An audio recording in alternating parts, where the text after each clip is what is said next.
ಹಲಸಿನಕಾಯಿ ಅಂದರೆ ಯಾರಿಗೆ ತಾನೇ ಇಷ್ಟ ಇರಲ್ಲ ಹೇಳಿ. ಜಾಕ್ ಫ್ರೂಟ್ ಎಲ್ರಿಗೂ ಗೊತ್ತಿದೆ ತಾನೇ.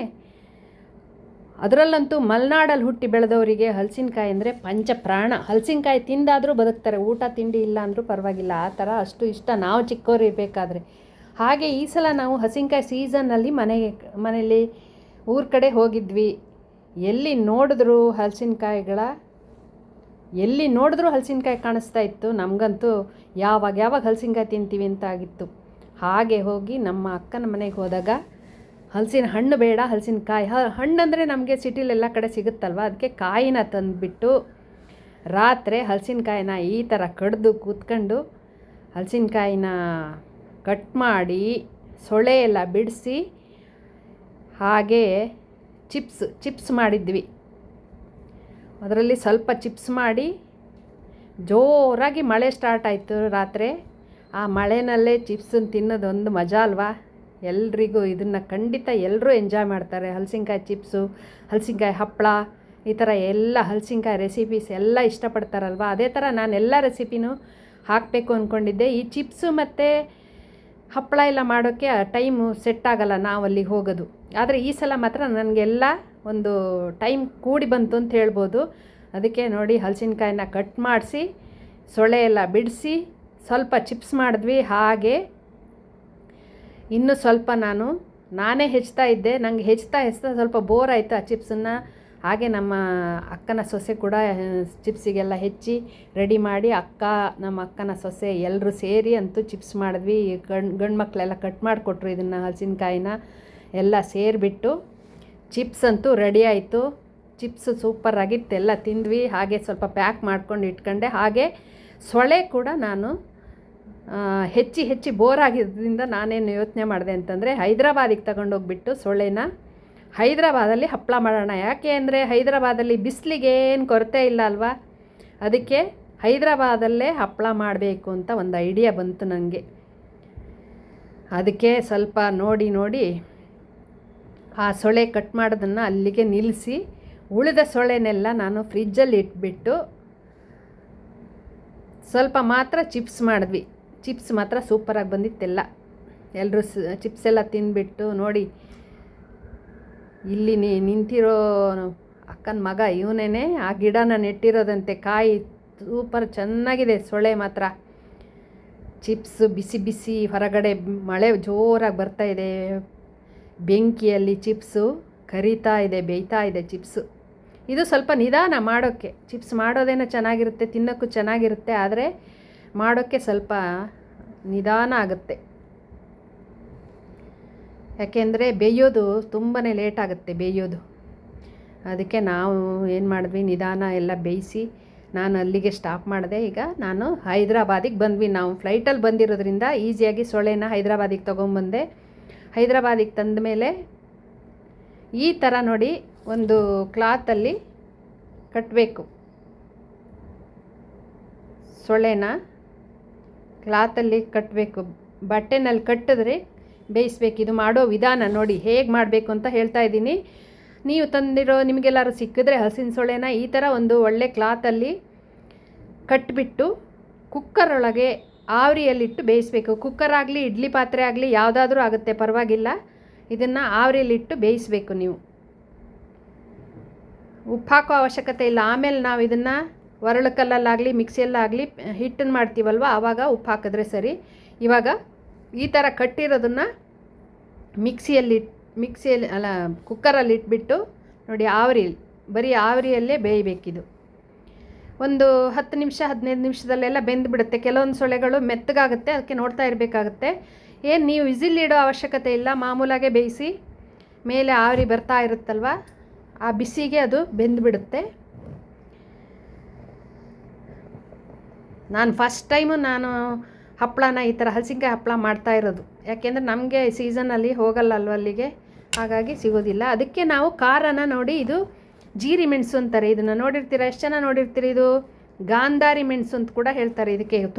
ತುಂಬ ಖಾರ ಇರುತ್ತೆ ಇದು ಹಾಕಿದ್ರೇ ಹಪ್ಪಳ ರುಚಿ ಬರೋದು ಯಾವಾಗಲೂ ಅಷ್ಟೇ.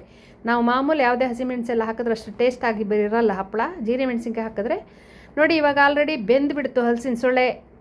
ಇದನ್ನು ನಾನು ಮಿಕ್ಸಿಗೆ ಹಾಕಬೇಕು. ಇವಾಗ ಬಿಸಿ ಹಾಕಿದ್ರೆ ಮೆತ್ತಗಾಗುತ್ತೇನೋ ಅಂತ ಡೌಟ್ ಮಾಡ್ತಾಯಿದ್ದೀನಿ, ಆದರೂ ಪರವಾಗಿಲ್ಲ, ನೋಡೋಣ.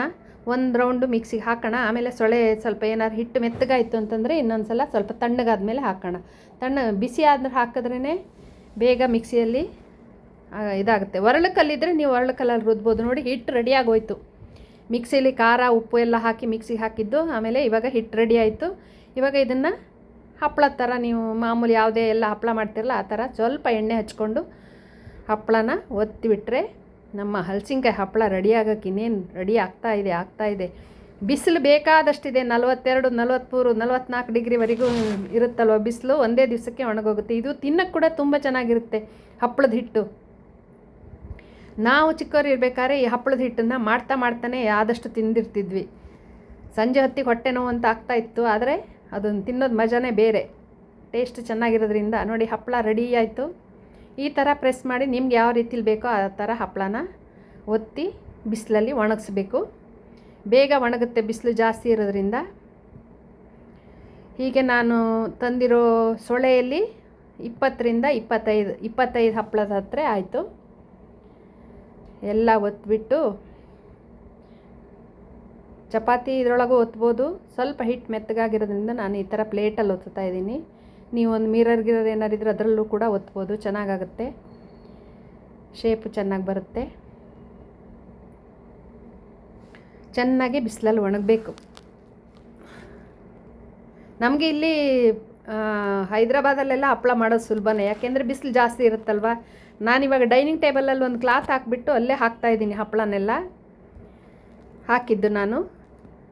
ಆಮೇಲೆ ಸ್ವಲ್ಪ ಹೊತ್ತಾದಮೇಲೆ ಬಾಲ್ಕನಿಲಿ ಬಿಸಿಲು ಬರುತ್ತಲ್ಲ ಅಲ್ಲಿ ಹಾಕಿ ಒಣಗಿಸಿದ್ದು. ಎಷ್ಟು ಬೇಗ ಹಪ್ಪಳ ಒಣಗೋಯ್ತು ಅಂತಂದರೆ ಅಷ್ಟು ಈಸಿಯಾಗಿ ಆಗೋಯ್ತು.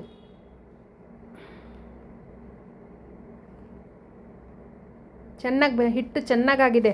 ಇನ್ನೊಂದು ಈ ಒಂದೊಂದು ಮರದ ಸೊಳೆಗಳು ಒಂದೊಂದು ಥರ ಇರುತ್ತೆ. ಇದು ಮಾತ್ರ ಚೆನ್ನಾಗಿದೆ ಸೊಳ್ಳೆ. ಇದನ್ನು ನಾನು ಅದಕ್ಕೆ ನಮ್ಮ ಅಕ್ಕನಿಗೆ ಫೋನ್ ಮಾಡಿ ಹೇಳಿದ್ದೀನಿ, ಈ ಮರದ ಹಲಸಿನ್ಕಾಯಿ ಹಪ್ಪಳನ ಯಾವಾಗಲೂ ಮಾಡ್ತಾಯಿರಿ, ಇದನ್ನು ಹಪ್ಪಳಕ್ಕೋಸ್ಕರ ಇಟ್ಕೊಳ್ಳಿ, ಹಪ್ಪಳದ ಮರ ಅಂತ ಹೆಸರಿಡಬೇಕು ಅಂತ ಹೇಳಿದ್ದೀನಿ. ಸೊಳ್ಳೆ ಚೆನ್ನಾಗಿದೆ. ಇದು ಚಿಪ್ಸು ಕೂಡ ಕ್ರಿಸ್ಪಿಯಾಗಿ ಚೆನ್ನಾಗಿ ಬಂದಿದೆ. ಹಪ್ಪಳ ಕೂಡ ಚೆನ್ನಾಗಿ ಬರ್ತಾಯಿದೆ.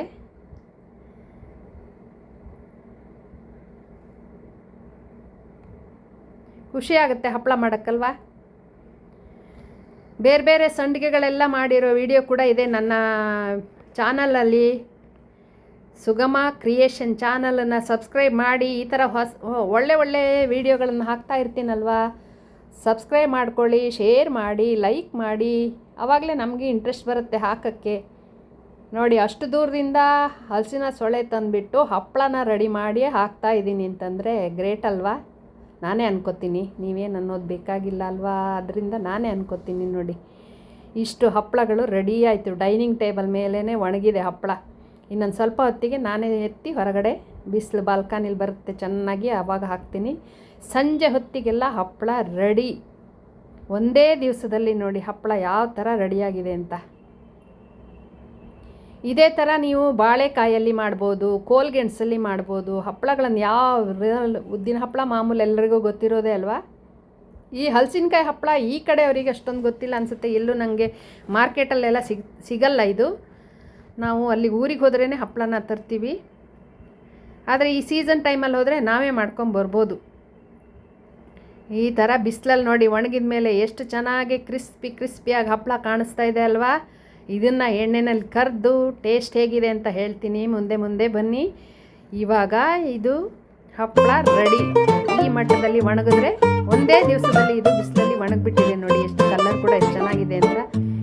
ಹಾಗೆ ಮುಂದೆ ನೋಡೋಣ ಹೇಗೆ ಕರೆದ್ರೆ ಹೇಗಿರುತ್ತೆ ಅಂತ. ನೋಡಿ ಈ ಥರ ಸ್ವಲ್ಪ ಎಣ್ಣೆ ಇಟ್ಬಿಟ್ಟು ಕರೆದ್ಬಿಟ್ರೆ ರುಚಿಯಾಗಿ ತುಂಬ ಕ್ರಿಸ್ಪಿಯಾಗಿ ಹಪ್ಪಳ ರೆಡಿ ಆಗಿಬಿಟ್ಟಿದೆ. ಇಷ್ಟ ಆಯ್ತಾ ನಿಮಗೆ ಈ ವಿಡಿಯೋ? ಇಷ್ಟ ಆದರೆ ಲೈಕ್ ಮಾಡಿ, ಶೇರ್ ಮಾಡಿ, ಚಾನಲನ್ನು ಸಬ್ಸ್ಕ್ರೈಬ್ ಮಾಡಿಲ್ಲ ಅಂದರೆ ತಕ್ಷಣವೇ ಸಬ್ಸ್ಕ್ರೈಬ್ ಮಾಡಿ. ಇನ್ನೂ ಹೊಸ ವಿಡಿಯೋಗಳಿಗಾಗಿ ನಿಮ್ಮ ಮುಂದೆ ಹೊಸ ವಿಡಿಯೋ ಜೊತೆ ಬರ್ತೀನಿ ಅಂತ ಹೇಳ್ತಾ, ಹಾಗೆ ನನ್ನ ಸಂಗೀತ ಕ್ಲಾಸಲ್ಲಿ ಕೂಡ ಅಟೆಂಡ್ ಆಗಿ ಅಂತ ಹೇಳ್ತಾ ಮುಗಿಸ್ತಾ ಇದ್ದೀನಿ. ಟಾಟಾ, ಬಾಯ್ ಬಾಯ್, ಥ್ಯಾಂಕ್ ಯು.